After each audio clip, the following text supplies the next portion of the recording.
At my ex-wife's funeral, my son whispered loud enough for everyone to hear, "You don't belong here." The guests turned away and the humiliation burned. I stayed silent, calm, even when he smirked at me. But when the will was read and Catherine left me her fortune and control of the company, his smile collapsed. "I'm glad you're here. Follow my story until the end and comment the city you're watching from so I can see how far my story has reached." The coffee cup slipped from my hand, crashing against the linoleum floor and splintering into porcelain shards.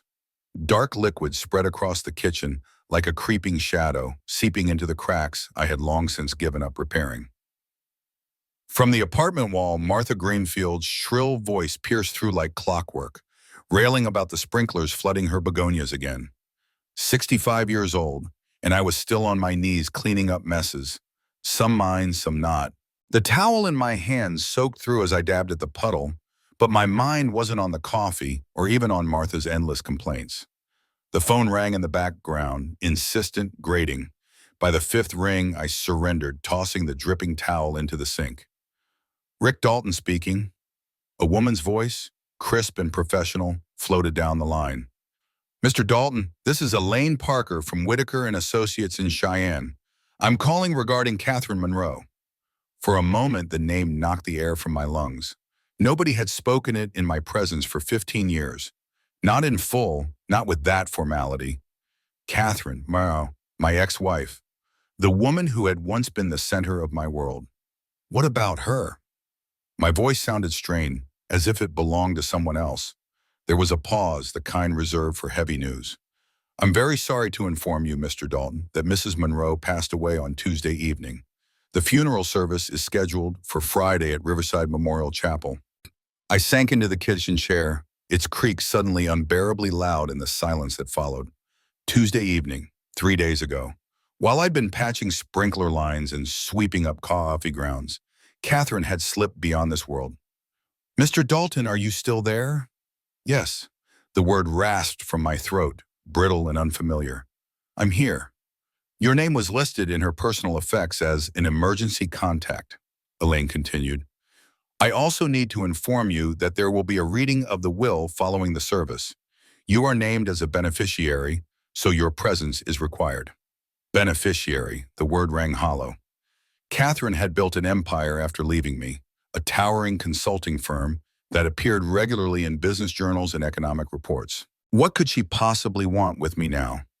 15 years after our divorce had reduced 2 decades of marriage to a set of signed papers and cold legal phrases. I heard Martha outside muttering about water damage, her words faint through the glass. They belonged to another world entirely. "The chapel," I murmured. "Which one?" "Riverside Memorial on Grand Avenue, 2 o'clock sharp. The will reading will follow at 4:30. Downtown." I nodded reflexively, though she couldn't see me. "I'll be there." When the line went dead, I stared at the receiver as though it might come alive again and correct the mistake. But there was no mistake. Catherine was gone. The coffee stains darkened across the floor, needing scrubbing, but I couldn't bring myself to move. Instead, I sat in the dim kitchen as sunlight angled through the dusty window, illuminating particles dancing like fragments of memory I had long tried to bury. Her name echoed in my mind, Catherine Monroe, pulling me backward through the years until I was standing in Murphy's Diner on a snow-bitten night in 1987. I am 7. She had been wrapped in a red wool coat, her voice sharp and unwavering as she challenged the manager about his refusal to hire women. "That's discrimination," she had said, every syllable precise, unflinching. I remember freezing mid-bite, fork suspended in midair, stunned by the fire in her. Sharp cheekbones, dark hair catching the fluorescent light. She had been magnificent in her defiance. I could still see the business card she slid across the counter before walking out into the snow. Catherine Monroe, business consultant. I memorized the number before she vanished into the night. It took me 3 days to gather the courage to call. When I finally did, she answered on the second ring. That was how it began. A dinner date at Romano's, her black dress stealing my breath, laughter spilling between courses. 6 months later, I slid a ring across the counter of that same diner and asked her to marry me. She said yes before I had finished the question. Our September wedding blazed with sunlight. She wore her grandmother's gown, refitted to her frame, and carried wildflowers we'd picked that morning. When I placed the ring on her finger, she whispered, "Forever." And I believed her completely. 2 years later, Nathan arrived, a writhing, red-faced miracle that turned our quiet house into something alive. I thought then that we had everything we would ever need.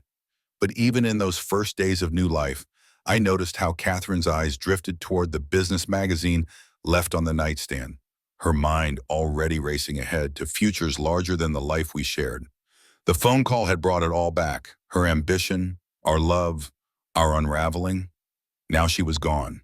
15 years had passed since the divorce, years in which she had risen higher while I drifted lower. And yet she had remembered me. I pressed the heels of my hands against my eyes, trying to make sense of it, but nothing made sense. Catherine, vibrant and impossible Catherine, lay cold in a coffin while I sat surrounded by coffee stains and broken porcelain. By Friday morning, I had polished the one suit I owned, pressed the tie I hadn't worn in years, and stared at my reflection in the mirror. The man looking back at me was older, marked by time, silver hair where there once had been brown, lines etched deep across a face that had seen too much disappointment. I wondered what Catherine would think if she could see me now. And then I realized she already had. Somewhere in her final months, she had remembered my name, written it into her will, and summoned me back into her world one last time. And I would go, though I did not yet understand why. The beginning had been beautiful in a way that only the young and untested could believe. Catherine and I built our life out of love and modest hope, convinced that forever was something you could hold on to with enough will. For years, I thought we had done it. We had carved out a little world that felt steady, even sacred. Our first home was a cramped apartment with yellowed wallpaper and a leaky faucet that I never quite managed to fix. Catherine would laugh when I tried, watching me struggle with wrenches and half-baked repair manuals. "You're good with people, Rick," she'd tease. "Leave the plumbing to someone else." And then she'd lean against the counter, her eyes lit with ambition, talking about the small consulting jobs she was taking on. What started as side work in the evenings soon grew into something more, a hunger that couldn't be sated by modest paychecks or small-time clients. When Nathan was born, I thought her priorities would shift. I held our son in my arms, his tiny fist clenched, his face red and squalling, and believed she would anchor herself to this miracle. For a while, it felt true. Catherine sang to him, rocked him late into the night, and beamed with pride whenever anyone came to visit. But even then, I could see her glancing at the stack of trade journals left on the nightstand, her mind never completely in the room. As Nathan grew, so did her ambitions. When he turned 7, she bought him his first computer. Not a toy, but a machine more expensive than my entire month's salary. She set him in front of it with a seriousness that startled me. "He needs to understand technology," she said firmly. "The future belongs to children who can think digitally." I suggested we take him fishing instead. Maybe teach him the patience that comes from quiet mornings by the river. Catherine laughed, not cruelly but dismissively, as though the idea belonged to another century. By then, we had moved to Hillcrest Avenue, into a house with polished hardwood floors, 3 bathrooms, and a kitchen island larger than our entire first apartment. Catherine's consulting firm had landed a massive contract, and suddenly the life we once knew vanished into wealth I never thought possible. We had a housekeeper, catered dinners, and Nathan's room looked like a toy store. "Isn't this wonderful?" Catherine asked one night, gesturing at the gleaming dining room with its crystal chandelier. "We can finally entertain properly." I missed our old table, scarred with pen marks from Nathan's school projects, worn smooth from late-night conversations. This new one shone like a mirror, reflecting every fingerprint, demanding coasters and formality. The entertaining began almost immediately. Catherine filled our evenings with clients, business partners, polished couples who wore their success like armor. They spoke in a language of market shares and investment strategies. I tried to keep up, but the words slid past me like a foreign tongue. "Rick works at the power plant," Catherine would say, her voice carrying a faint edge I had never heard before. Not pride, something closer to apology. Nathan thrived in this new world. At 10, he was talking about coding with Catherine's clients. At 12, he critiqued the wine list at restaurants I could never afford on my own. By 14, he dismissed the idea of family camping trips with a roll of his eyes, preferring business conferences in Denver and Salt Lake City. Dad doesn't understand, he began to say, his tone carrying the weary superiority of a boy growing up too fast.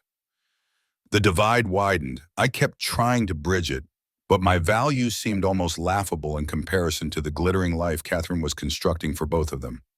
The real fracture came on Nathan's 15th birthday.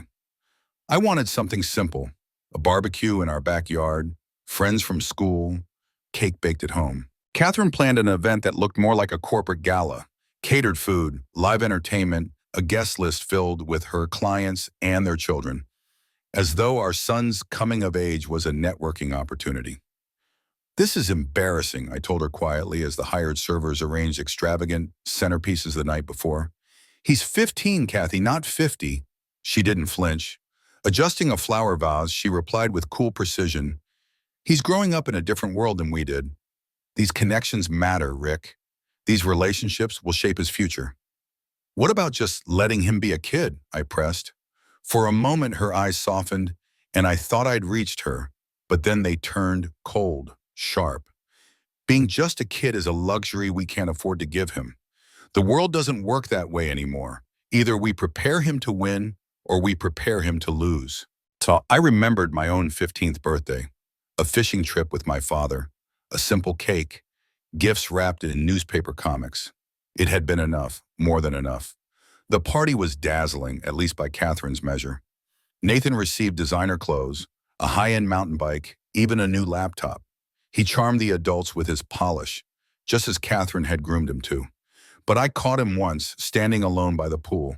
His shoulders slumped, his eyes uncertain, as though lost among all the sophistication. "You okay, buddy?" I asked, stepping closer. He straightened immediately, masking whatever had flickered across his face. Of course, why wouldn't I be? The persona slid back into place, but I had seen the boy beneath, the child buried under expectation and polish. My heart ached for him. That night, lying awake, I realized something had shifted beyond repair. Our family wasn't bound together by laughter and small joys anymore. We had become part of Catherine's empire, a piece of the machine she was building. And in that machine, I was an outdated part, useful once, but not anymore. The house felt larger than ever, echoing with conversations that no longer included me. Catherine's eyes glittered with ambition. Nathan's mirrored hers, and I was already beginning to understand that love, no matter how deep it once ran, could drown in the current of success. It was supposed to be Nathan's graduation day, a day when parents filled bleachers with flowers and applause, when pride outweighed every other worry. Instead, it became the day my family finally shattered. Catherine didn't show. She had been buried in a high-stakes acquisition deal, working 100 hours a week, answering calls through meals, through midnights, through life itself. When the moment came for her only son to cross the stage and collect his diploma, her chair sat empty. I sat there alone, watching Nathan scan the crowd with hopeful eyes that dulled the instant he realized she wasn't coming. That night, when Catherine finally walked through the front door in her tailored suit, her phone buzzing in her hand, I was waiting. The house smelled of granite countertops and expensive polish, but it felt cold as stone. "This is enough, Catherine," I said, my voice raw. "Your son graduated tonight. He looked for you in the stands, and you weren't there. Family has to come first sometimes." She didn't even look up at me, her fingers tapping a reply to someone who apparently mattered more.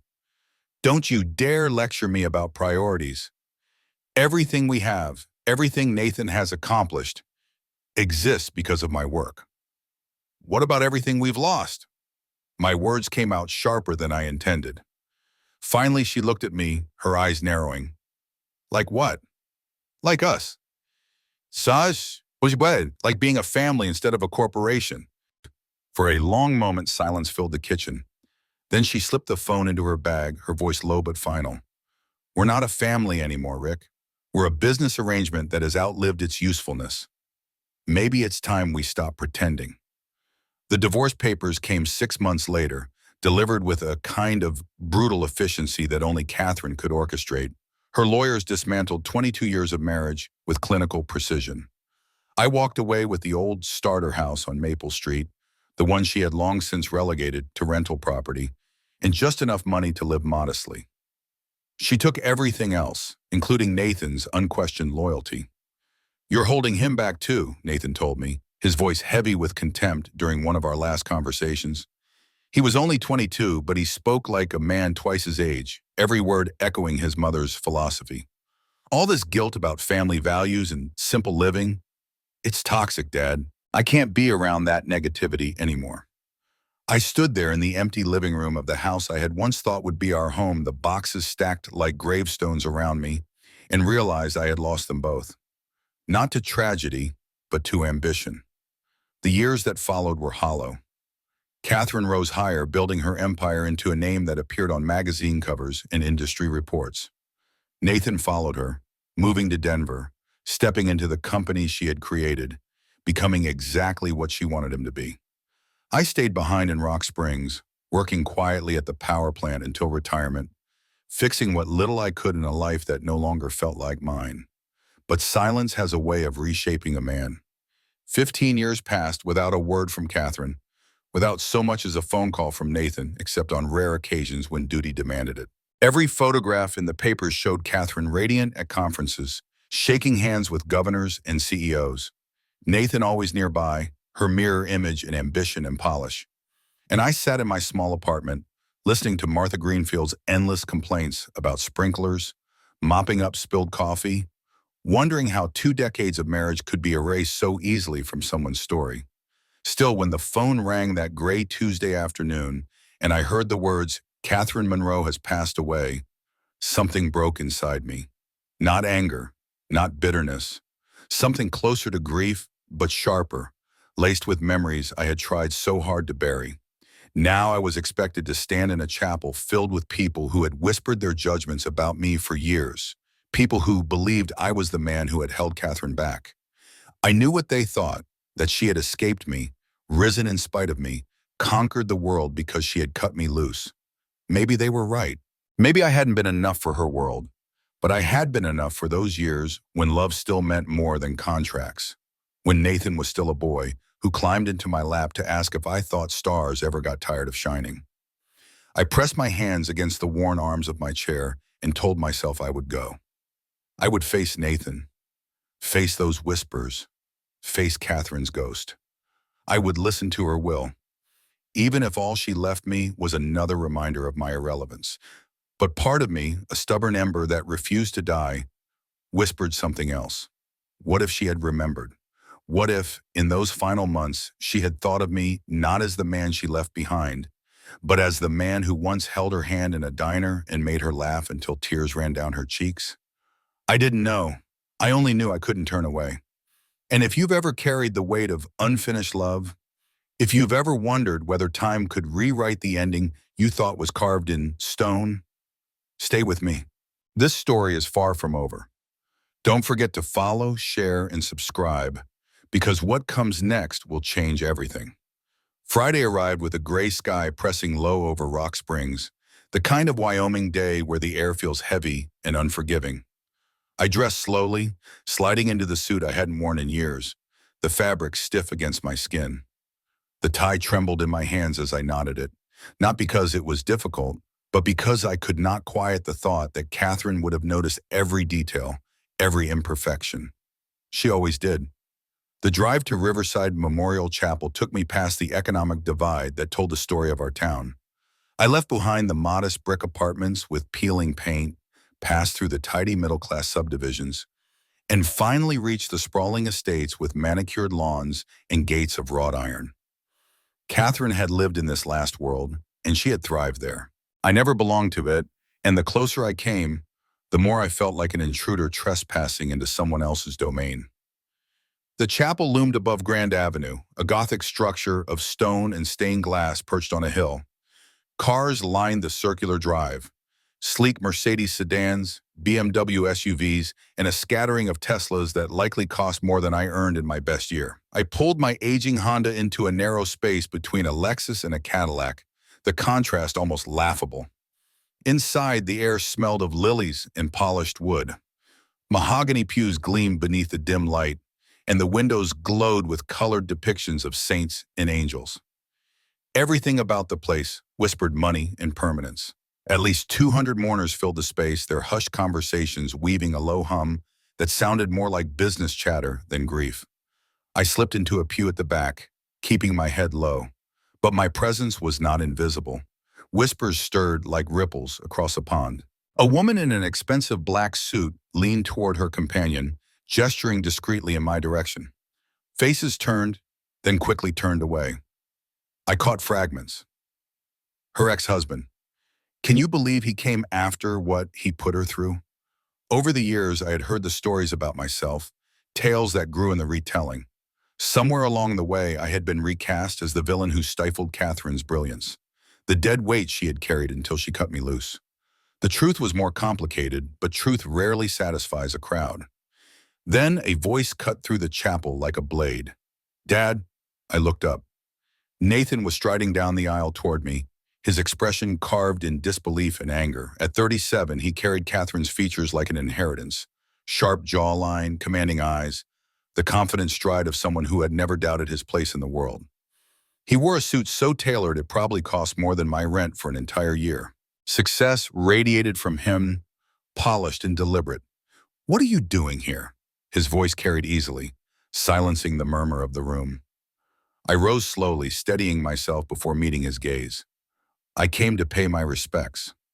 You lost the right to do that 15 years ago. He stepped closer, his cologne sharp and expensive, his presence towering. She wouldn't have wanted you here.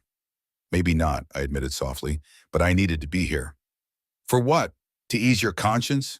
To play the grieving widower for people who know exactly what kind of husband you were? His words snapped across the pews, and every eye was on us now. I felt the weight of their judgment pressing against me, the same suffocating pressure I had known in the final years of my marriage. But I had nothing left to lose. I'm not here to cause trouble, I said. I'll sit in the back. I won't speak to anyone.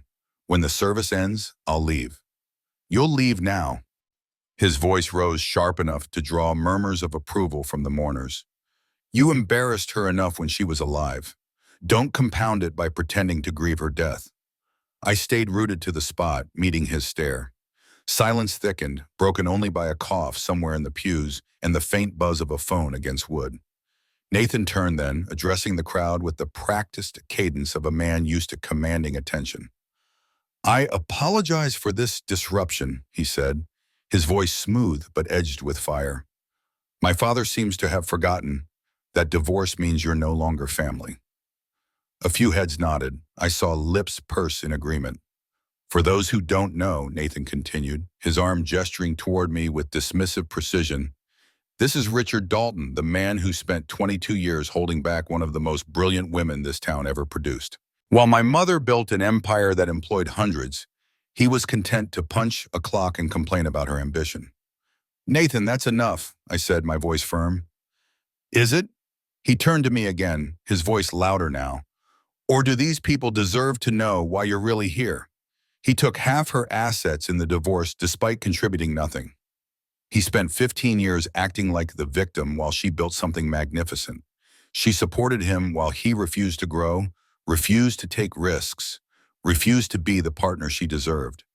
And now that she's gone, he shows up expecting sympathy, expecting to be treated like he mattered in her life. Every word landed like a blow. Not because they were entirely false, but because they simplified 22 years of love and struggle into a fable of failure. I thought of defending myself, of explaining that our marriage had been more than ambition versus mediocrity, but I knew the futility. These people had already chosen their narrative long ago.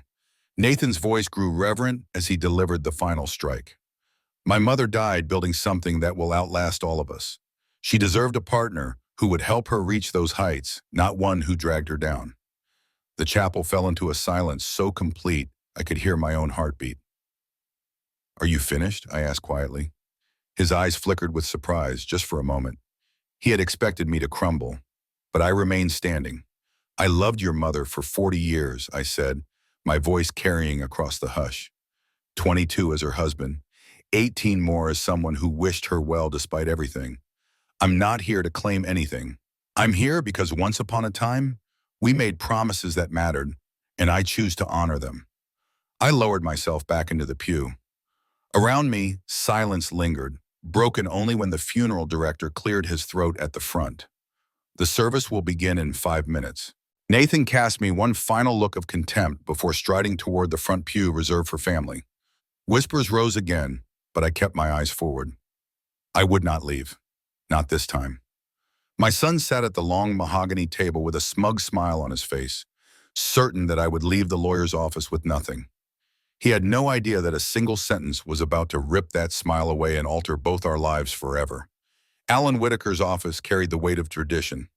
Dark wood shelves lined with leather-bound law books, certificates framed with polished brass, and photographs of Alan with mayors, governors, and corporate titans, all carefully arranged to convey authority.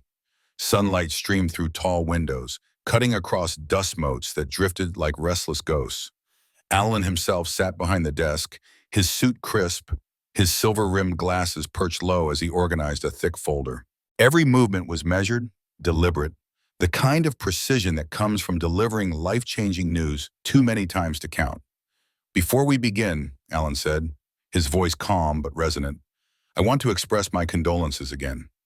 Catherine was not just a valued client, but someone I considered a friend. Her loss is deeply felt."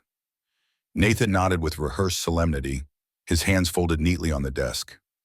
I remained quiet, unsure what expression belonged on the face of a man who had been invited to the final chapter of a story he thought had ended years ago. Alan adjusted his glasses and lifted the first document. "This is the last will and testament of Catherine Monroe, executed March 15, 2024. It supersedes all previous versions. Mrs. Monroe was of sound mind, acting under no coercion at the time these documents were prepared." Nathan leaned forward slightly, his confidence radiating. I could see it in the way his lips curved, in the restless anticipation that sharpened his posture. He was ready to collect his empire, to step into the kingdom his mother had built. Alan began reading, "To my beloved son, Nathan James Dalton, I leave the family residence at 410 Hillcrest Avenue, along with all furnishings, artwork, and personal property contained therein." Nathan's smile widened. The Hillcrest house, a sprawling home worth close to $1 million, was a prize he had expected.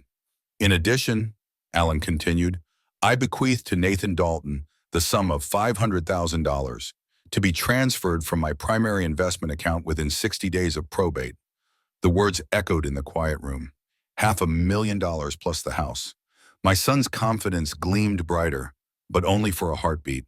I saw the flicker in his eyes, the calculation already working behind them. It was a substantial inheritance, yes, but nowhere near the worth of his mother's company or her vast investments. "That's wonderful, of course," Nathan said smoothly, though a thread of impatience slipped through. "But what about the business? Monroe Consulting Solutions. What about the company?" Alan set aside the first page and reached for the second. His expression remained unreadable, his tone steady. "I will come to that. Please allow me to finish." The words pressed the air thinner. I shifted in my chair, feeling like an intruder in a drama that didn't belong to me, though my name had been written into it without my consent. "The bequest to Nathan Dalton," Alan read, "includes the following conditions. The inheritance is contingent upon his continued employment with Monroe Consulting Solutions for a minimum of 2 years following the date of this will's execution, or until such time as the company is sold or dissolved." Nathan's head snapped up. Confusion tightened his features. Conditions? What conditions? And why mention selling the company? Who would ever sell it? Alan's gaze remained calm, his hands resting lightly on the document. "I am simply reading your mother's words, Nathan." For the first time, the certainty on my son's face faltered. His hands unclenched and reclenched against the polished leather armrests. He leaned back slightly, but the tension in his shoulders betrayed the storm building beneath his surface. "This doesn't make sense," he said sharply. "My mother would never plan to sell. The company was her life's work." Alan removed his glasses and polished them with deliberate care, giving us both a moment to sit in the charged silence. When he replaced them, his eyes moved between us, steady and unyielding. Your mother's will contains additional provisions that address the remainder of her estate, her business interests, her investment portfolio, and other significant holdings. Nathan leaned forward again, his voice tight, demanding. Then let's hear it. What are these other provisions? Alan lifted the third page slowly, his fingers steady, though the weight in his voice grew heavier. Before I continue, I want to emphasize that these documents represent Mrs. Monroe's final wishes. She reviewed them carefully multiple times. She was adamant about their contents. The clock on the shelf ticked louder in the silence. Nathan's jaw tensed, his confidence dimming as unease slipped into his eyes. My own stomach tightened. Something was coming, something I hadn't prepared for. Alan cleared his throat and looked directly at me for the first time since the reading began. There are additional provisions, he said quietly, that fundamentally alter the distribution of Catherine Monroe's estate. Nathan's gaze darted toward me, his lips curling in suspicion before turning back to Alan. The air felt suddenly thin, as if the entire room had tilted toward a precipice. Alan lowered his eyes to the page again, preparing to deliver the words that would detonate everything we thought we knew. Stay with me, because what happened next didn't just change the future of Catherine's empire. It changed the lives of everyone in that room. And you won't want to miss it. Alan's voice carried the weight of inevitability, every syllable measured, deliberate. To my former husband, Richard Michael Dalton, I bequeath the sum of $33.5 million to be transferred from my primary investment accounts and securities portfolio. The words fell into the quiet room like stones into deep water, rippling outward until the silence itself seemed to tremble. I felt my mouth open, a physical reaction I couldn't control. 33.5 million. The number didn't belong to me. It didn't belong to the man who drove a 15-year-old Honda and worried about sprinkler repairs. It was absurd, impossible, as though Alan had mistakenly read someone else's name. There must be an error, I managed, my voice thin and hollow. Did you just say 33 million? Yes, Alan replied, his tone as professional as ever. 33.5 million. That is correct. For a moment, I couldn't breathe. The air itself seemed to vanish from the room. Nathan's face drained white, then flushed red, the blood rising and falling as if his body couldn't decide which way to burn. His hands gripped the armrests until his knuckles blanched. What did you just say? Alan pressed on, his voice unshaken. Additionally, I hereby transfer to Richard Dalton controlling interest in Monroe Consulting Solutions, including all subsidiary companies, real estate holdings, and corporate assets. This transfer constitutes 65% ownership of the business and includes appointment as chairman of the board of directors. The room tilted sideways, and I gripped the edge of my chair to steady myself. My chest tightened as if the laws of gravity had turned against me.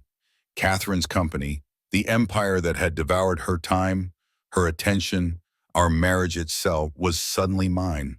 She had left it all to me. This is impossible, I whispered. This can't be right. I assure you, Mr. Dalton, there is no mistake, Alan said. His hands moved with practiced care as he stacked the documents neatly. These papers were executed under Mrs. Monroe's direct supervision. She reviewed every detail multiple times. Nathan shot to his feet so violently that his chair slammed against the wall. No, his voice cracked with fury. She wouldn't do this. She couldn't.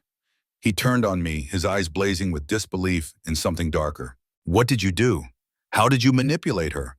I didn't do anything, I said weakly, my head still spinning. I haven't spoken to your mother in 15 years. Liar!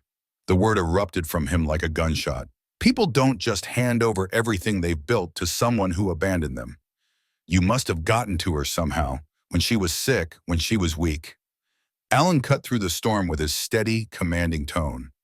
Mrs. Monroe was of completely sound mind when she executed these documents.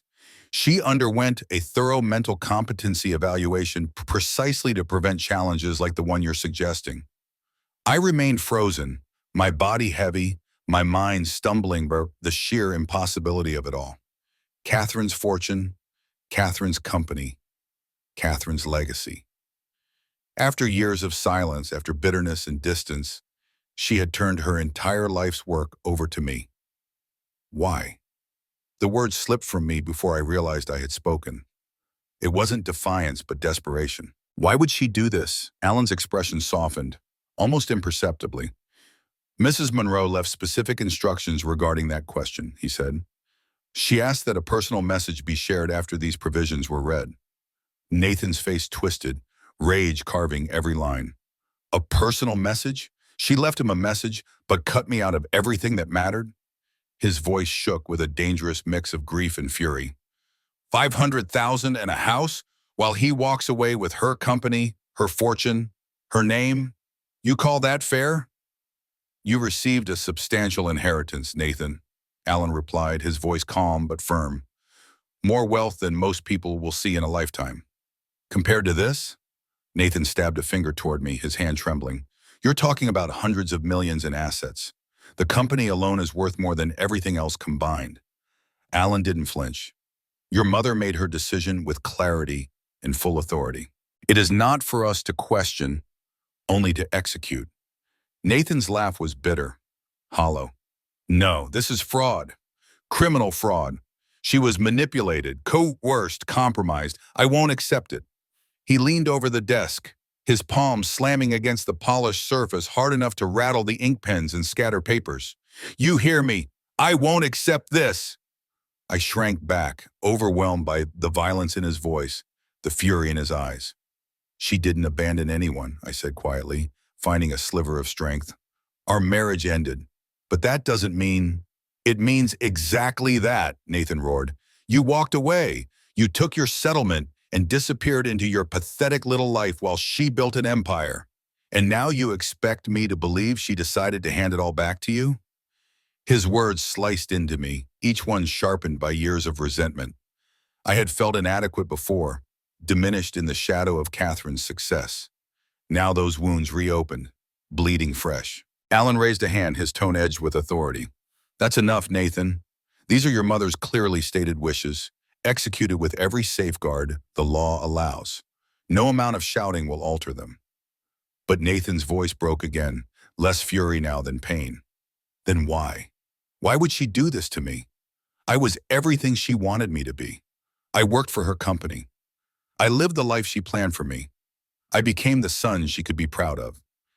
And now, his voice cracked, she gives it all to him. The rawness in his words pierced me more deeply than his anger ever could. I saw the boy he had once been, standing by the pool on his 15th birthday, lost beneath all the polish.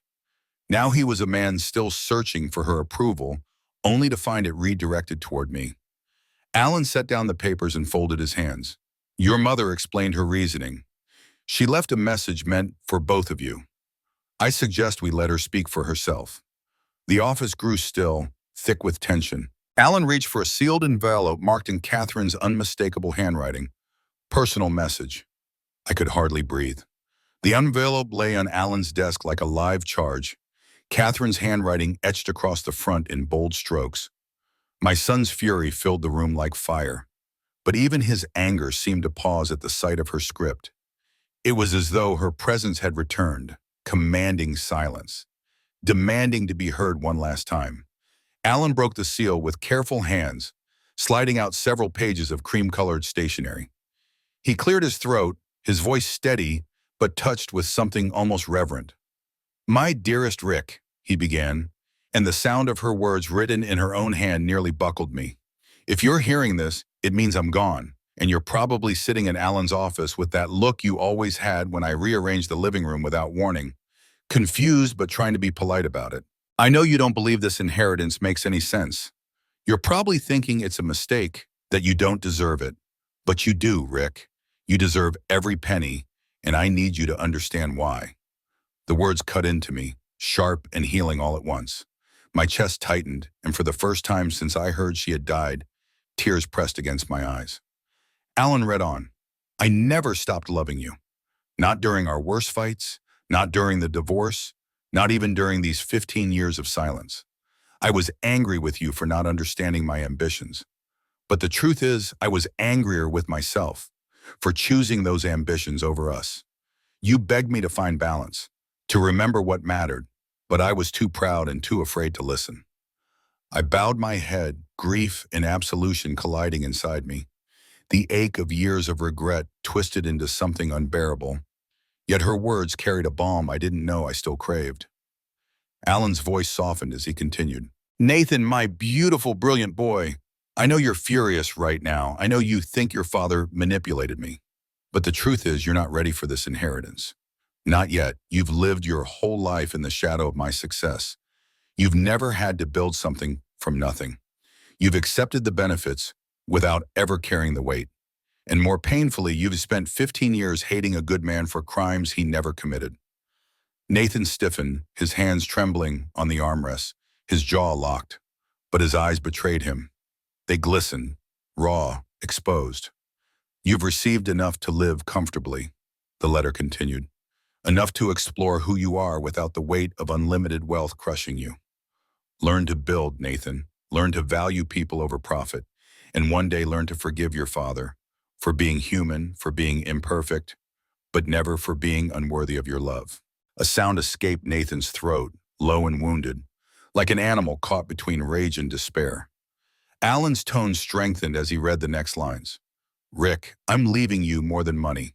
I'm giving you a chance to do what I should have done. To use wealth as a tool for good, not as a weapon for proving superiority. I trust you because you never wanted this. You'll never use it to hurt people the way I sometimes did. I couldn't undo my mistakes, but I could make this choice. You will honor what I forgot, and that, more than anything, is why you deserve it. The room dissolved around me. I was crying openly now, but I didn't care. Her words were a resurrection, pulling me out of the shadows I had lived in for so long. She had seen me. After everything, she had remembered who I was. Alan paused, lowering the pages slightly. The silence pressed in, broken only by the ragged sound of Nathan's breathing and the dull thud of my heartbeat in my ears. Then he finished the letter, Catherine's closing words trembling into the air. I loved you, Rick, through everything. I hope in some way this gift allows you to love yourself again. And Nathan, my son, you will always have my pride, but now you must earn your own. Both of you, take this chance and don't waste it. Alan folded the letter carefully, his hands precise, almost ceremonial. He slid it back into its envelope and placed it gently before me. She asked me to give this to you, he said quietly. The original is yours to keep. My hands shook as I reached for it, the paper heavy, warm, as if it carried her heartbeat still. For a long moment, I pressed it against my chest, eyes closed, letting her words echo through me until I thought they might split me apart. Nathan sat rigid, his face pale, every muscle trembling. For years, he had built his identity on the certainty that his mother's empire would one day be his. Now, in the space of a few paragraphs, that certainty had collapsed. This isn't over, he whispered hoarsely. I'll contest it. Fraud, manipulation, undue influence. I'll tear this will apart. But his voice lacked the fire it had before. His rage was hollow now, laced with fear, with grief, with betrayal. I looked at him, my son, still my son, no matter how far we had drifted. And I felt no triumph. Only sorrow for a boy who had been raised to chase shadows, who could not yet see the value of light. If Catherine's letter shook you as deeply as it shook me, share your thoughts below and stay with this story. The truth only grows sharper from here. The letter still trembled in my hands, its weight heavier than gold. Catherine's voice lingered in my mind, filling the spaces she had left hollow for so many years. But across the room, Nathan sat coiled like a storm, his jaw rigid, his fists pressed white against the arms of his chair. He rose suddenly, pacing the office as though the walls themselves were closing in. His footsteps struck the polished wood floor in sharp bursts, a rhythm of fury and disbelief. This isn't justice, he spat, his voice breaking the heavy silence. This is betrayal. She built everything for me, for us. I was there every step of the way. I worked in that company, bled for it, gave her everything she asked for. And now she hands it to you? The man who left her? The man who gave up? His words lashed at me, each one fueled by years of anger, years of being groomed to see me as the enemy. I didn't leave her dreams, Nathan, I said quietly, though my throat ached. She left us. She chose her ambition over our family. And you? I hesitated, the grief raw in my chest. You were raised to believe that love was a weakness, that success was the only currency that mattered. Nathan's eyes blazed.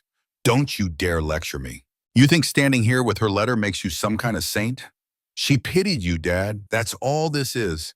A pity gift from a woman trying to ease her conscience before she died. Alan shifted behind the desk, his presence steady but silent, like a witness sworn not to interfere. I rose slowly, my knees stiff, my body heavy with the years that had passed between us. You think this fortune is a gift? I said, my voice low but firm. It's not. It's a burden. It's a responsibility bigger than either of us. She gave it to me because she knew I would carry it without letting it consume me. And she gave you less, not because she didn't love you, but because she wanted you to find yourself outside of her shadow. Outside her shadow? His laugh was bitter, hollow. Her shadow is all I've ever known. Every choice I made was measured against her expectations. I lived her life, not mine. And now she tells me with one letter that I wasn't enough, that I have to start over while you get to play the hero. His voice cracked on the last word, and for a fleeting moment, I saw the boy he had once been, the boy who had stood by the pool, shoulders slumped, eyes lost, the boy who only ever wanted his mother's approval. I stepped closer, my hands open at my sides. Nathan, listen to me. This doesn't erase who you are. It doesn't erase what you've accomplished, but it means she believed you could be more if you weren't chained to her expectations. He shook his head violently, tears threatening but refusing to fall. No, you don't get to turn this into some lesson. You don't get to stand there and act like the wise father after disappearing for half my life. His words cut deeper than I wanted to admit. He was right in ways he didn't understand. I hadn't fought hard enough to keep him, hadn't known how to bridge the widening chasm between Catherine's world and mine. I had let him slip into her orbit until he no longer saw me as part of his sky. You're my son, I said, my voice breaking. Even if you hate me, even if you never forgive me, that will always be true. And whether you believe it or not, I love you. I always have. For a moment, silence hung between us, fragile and sharp. His face twisted, torn between fury and something softer he couldn't allow to surface. Then he turned away, his shoulders rigid, his voice cold. I'll fight this, he muttered. I'll drag you through court until every dime is gone. I'll destroy you before I let you steal what should have been mine. Alan leaned forward, his tone firm but calm. Nathan, you need to understand something. Your mother anticipated this reaction. The will is airtight. The competency evaluations, the notarized witnesses, the video recordings, she left no opening for challenge. If you contest it, you will lose.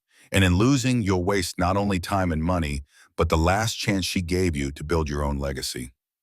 Nathan's eyes flickered, the fight in him colliding with the truth he didn't want to hear. His fists clenched, his jaw worked, but no words came. Finally, with a choked sound, he slammed his hand against the back of his chair and stormed toward the door. He paused there, his back to me, his voice low but edged with fire. You think you've won, Dad? You think this makes you the better man? Enjoy it while you can, because no matter what that letter said, in her heart she was mine, not yours. The door slammed behind him, leaving the office trembling with the echo. I sank back into my storm, the envelope still clutched against my chest. Alan said nothing, giving me the silence to breathe, to absorb the wreckage. Catherine's fortune sat like a mountain before me, and for the first time I understood the impossible climb she had faced. But more than that, I felt the raw fracture of a bond between father and son, torn wider than ever. And I wondered, was this inheritance truly a gift, or the final test of a love we had already lost? The office felt cavernous in Nathan's absence, his anger still echoing off the paneled walls long after he had gone. I sat motionless, Catherine's envelope pressed against my chest, the silence broken only by the ticking of the clock above Alan's desk.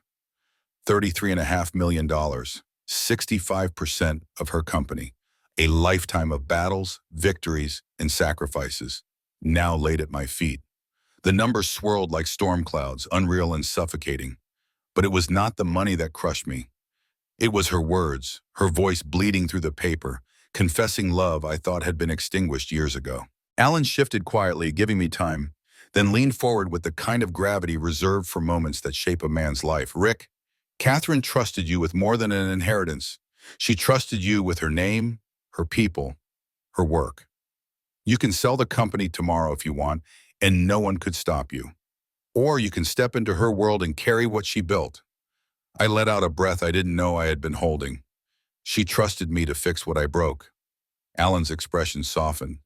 She trusted you to remember who she really was. Perhaps more than anyone, you knew toward beyond the empire. My mind drifted back, our tiny first apartment with its leaky faucet, her laughter when we ate ramen at the kitchen counter, the nights we dreamed out loud before ambition hardened those dreams into demands. She had built an empire, yes, but before that she had been my wife, my partner, the girl who had believed in me when no one else did. And now she was gone, leaving me not only her fortune but her unfinished symphony. When I finally stood, the weight in my chest had shifted, not gone, but tempered. I tucked the letter carefully into my jacket pocket. I don't know what I'll do yet, but I won't waste what she left. Alan nodded once, his face lined with something like relief. That's all she asked. Outside, the late afternoon sun cut across the street in long golden bands, the light almost painful against my eyes. I stepped into it like a man leaving one life for another, the air sharper, heavier, charged with an inheritance I hadn't asked for but could no longer deny. In the distance, I thought I saw Nathan's car pulling away, his taillights flaring as he turned down Grand Avenue. For a moment, I ached to run after him, to call his odd name, to tell him that wealth and titles meant nothing compared to the bond we had lost. But the words stayed locked in my throat. He wasn't ready to hear them, and I wasn't strong enough to force them. Not yet. I walked slowly to my Honda, its faded paint dull against the polished luxury cars still lined outside the law office. I slid into the driver's seat, gripping the wheel as though it might steady me against the avalanche pressing down. Catherine's voice echoed once more in my mind. I hope, in some way, this gift allows you to love yourself again. The ignition turned, the engine coughed, and I pulled into the stream of traffic, heading nowhere in particular. The world outside blurred, but inside me, something had shifted. An old wound reopened. Yes, but also a chance, a dangerous, fragile chance, to begin again. The fortune was mine. The company was mine. But more than either, the weight of her faith was mine. And I knew then that this was not an ending. It was the beginning of a reckoning between me and Nathan, between past and future, between the man I had been and the man I had yet to become. Weeks later, I stood before the employees of Monroe Consulting Solutions, the empire Catherine had poured her life into. Faces watched me with a mix of fear and hope, waiting to see if the ghost of their founder had chosen a worthy heir. My voice trembled, but I spoke anyway. I'm not Catherine, I said, and I will never be her. But I will honor her legacy, not with more wealth or power, but with something she forgot along the way: compassion. Together, we will build not just a company, but a community. If Catherine was listening, I hope she finally smiled. And if Nathan was watching, I prayed he would one day understand. So if this story struck something inside you, if you've ever felt the weight of regret, the fire of resentment, or the fragile hope of forgiveness, don't keep it inside. Share your thoughts. Let others know they're not alone. And stay with us, because stories like this are not just ending. They are reminders that every loss can still carry a seed of redemption.